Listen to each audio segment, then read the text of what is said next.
सुखदेव स्वामी कहते हैं, परीक्षित, ऐसी ही एक बार दुर्वासा ऋषि भगवान का दर्शन करने के लिए जाते हैं और भगवान प्रसन्न होकर एक प्रसाद स्वरूपी माला अपने गले से उतारकर दुर्वासा ऋषि के गले में पहना देते हैं और दुर्वासा ऋषि वहां से अपने आश्रम की ओर लौट रहे थे तो मार्ग में देवराज इंद्र मिल जाते हैं।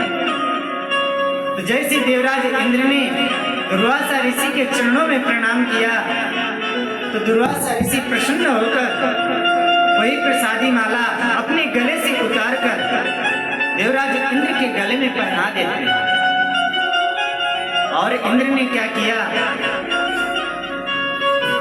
उस प्रसादी माला को अपने गले से उतारकर अपने हाथी मतलब ऐरावत हाथी के गले में पहना देते और उस हाथी ने उस माला को अपने सूंड से तोड़कर नीचे जमीन में फेंक दिया। यह सब दृश्य देखकर दुर्वासा ऋषि को क्रोध आ गया और बोले, देवराज इंद्र, तुमने भगवान की इस प्रसाद स्वरूपी माला की अवज्ञा करी है। जा, मैं तुझे श्राप देता हूँ कि तू जिस संपत्ति को पाकर अपना मादांध हो रहा है, जा तू संपत्ति और श्री से हीन हो। देवराज इंद्र श्रीहीन हो गए। जैसे दैत्यों को पता चला इंद्र श्रीहीन होने का तो दैत्यों ने तुरंत स्वर्ग पर आक्रमण कर दिया और स्वर्ग की संपत्ति को हड़प कर कब्जा कर लिया। तो देवता इधर उधर भटकते हुए गुहार लगाते हुए भगवान के पास पहुंचते हैं और उनसे निवेदन करते हैं। भगवान ने कहा, देवताओं, घबराओ मत, ये जो तुम्हारा तेज है, ये जो तुम्हारी शक्ति है, जो तुम्हारी श्री है, यह सब समुद्र में समा गया है। इसे पुनः प्राप्त करने के लिए तुमको समुद्र का मंथन करना पड़ेगा। बल्कि तुम समुद्र का मंथन अकेले नहीं कर सकते, इसलिए जाओ अपने साथ दैत्यों को सहयोग ले लो। जैसे एक पिंजरे में किसी सर्प और चूहे को बंद कर दिया जाए तो वह सर्प क्या करता है, उस चूहे को अपना ग्रास नहीं बनाता, क्योंकि सर्प जानता है कि मैं इस पिंजरे के तार को नहीं काट सकता, बल्कि चूहा अपने दांतों से काट सकता है। जैसे वह चूहा उस पिंजरे के तार को काटकर दोनों बाहर आते हैं, वह सर्प क्या करता है, उस चूहे को ही अपना ग्रास बना लेता है, क्योंकि सर्प और चूहे की तो कभी मैत्री हो ही नहीं सकती। ठीक इसी प्रकार तुम भी जाओ और दैत्यों को साथ मैत्री करो। जो भगवान की आज्ञा को मानकर देवताओं ने सब राजा बलि के पास जाते हैं और उनसे कहते हैं, राजा बलि, हम दोनों भाई भाई हैं, आपस में रोज रोज लड़ते झगड़ते रहते हैं। इससे तो अच्छा है कि हम दोनों भाई मिलकर इस समुद्र का मंथन करें और उससे जो भी रत्न आभूषण प्राप्त होंगे उसे हम आपस में बराबर बराबर बांट लें और उससे जो अमृत प्राप्त होगा उसे हम पान करके अमर हो जाएंगे, यानी फिर हमारी कभी मृत्यु नहीं होगी। यह समझा बुझाकर देवताओं ने दैत्यों को राजी कर लिया और चल पड़ते हैं समुद्र मंथन करने। और समुद्र मंथन कैसे हुए, तो भगवान ने आदेश दिया कि जाओ मंद्रांचल पर्वत को मथानी के रूप में ले आओ। जैसे चलते हैं उस मंद्रांचल पर्वत को मथानी बनाकर लाने के लिए, तो जैसे मंद्रांचल पर्वत को उठाकर 2 कदम नहीं चल पाए, वह मंद्रांचल पर्वत उनको तार तार करता हुआ, अंग भंग करता हुआ नीचे क्योंकि किसी ने भी विघ्न विनाशक श्री गणेश भगवान का स्मरण नहीं किया और जल्दी जल्दी में चल पड़े समुद्र मंथन करने। तो देवताओं ने भगवान से प्रार्थना करी तो भगवान स्वयं गरुड़ा रूप होकर उस मंदराचल पर्वत को उठाकर समुद्र के बीचों बीच स्थापित कर देते हैं। बधाने की तो व्यवस्था हो गई, अब इतनी बड़ी रस्सी कहां से मिले?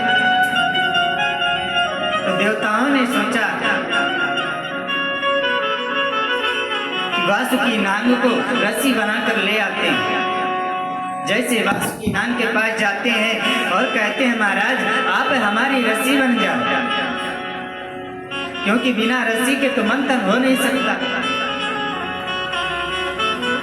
इसलिए वासुकी नाग को बनाकर रस्सी बनाकर ले आते हैं और जैसे ही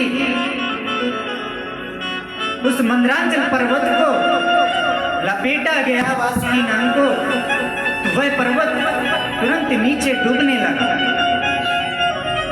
क्योंकि उस समुद्र का कोई अथाह तो था नहीं, वह अथाह था। तो तुरंत मेरे प्रभु ने विशालकाय कच्छप का रूप धारण करके उस मंदराचल पर्वत को अपनी पीठ पर धारण कर लेते हैं। बोलिए कच्छप भगवान की जय।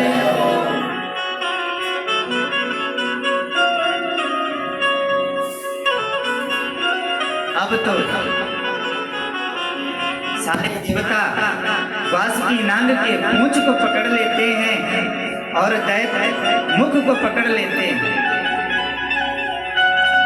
और मंथन करना शुरू करते हैं।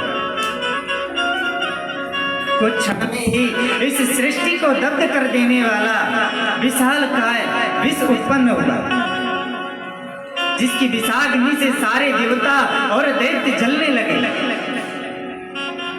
सब घबरा गए कि भैया मंथन तो कर रहे थे अमृत प्राप्ति के लिए, न जाने कहां से ये विष उत्पन्न हो गया।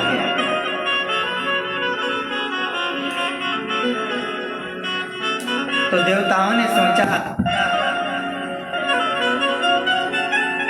इसका कोई ना कोई उपाय तो करना चाहिए। तो बंधु, इस समुद्र मंथन की कथा से हमें बहुत बढ़िया अच्छी शिक्षा प्राप्त होती है। जैसे हम कोई देश समाज अथवा कोई अच्छा कार्य करना चाहते हैं, कोई सत्कर्म का कार्य करना चाहते हैं, तो उसमें बड़े व्यवधान उत्पन्न होते हैं। कभी कभी तो ऐसा लगता है कि इस काम को छोड़ ही देना चाहिए, बल्कि ऐसी अवस्था में हमें साहस और धैर्य के साथ काम निकालना चाहिए, तभी जाकर हमारा वह कार्य संपूर्ण हो सके। तो देवताओं ने समुद्र का मंथन बंद नहीं किया, बल्कि उस हलाहल रूपी विष का उपचार खोजते कि इससे हमारी रक्षा कैसे हो। तो सारे देवता भगवान शंकर के शरण में पहुंच जाते हैं और उनसे प्रार्थना करते हैं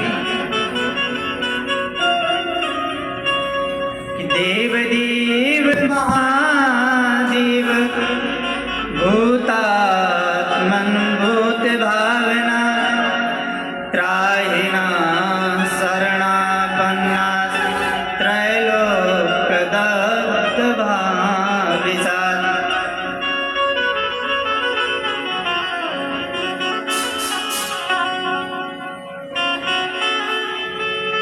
तो भगवान शंकर ने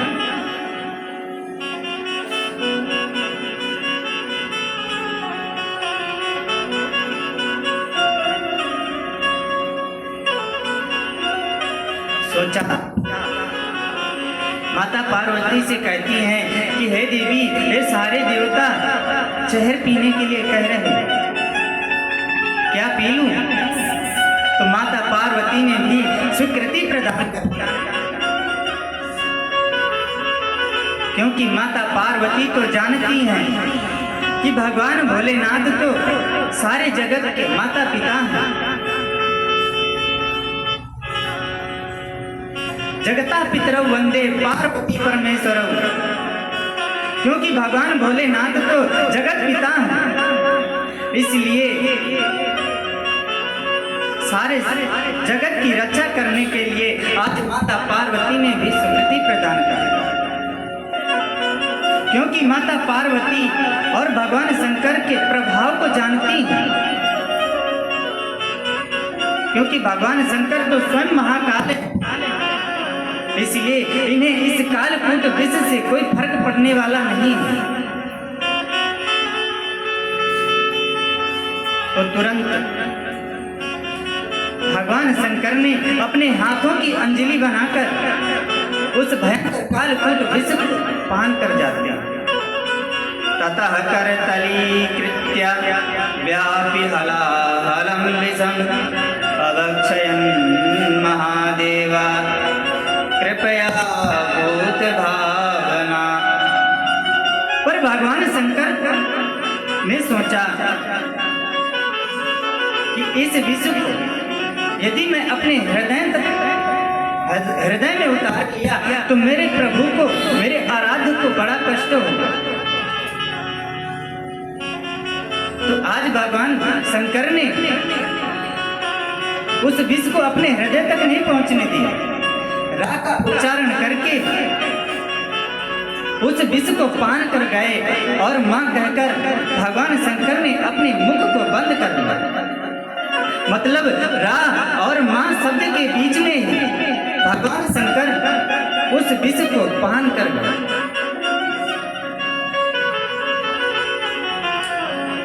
गले में ही फंसा लेते हैं उस विष को।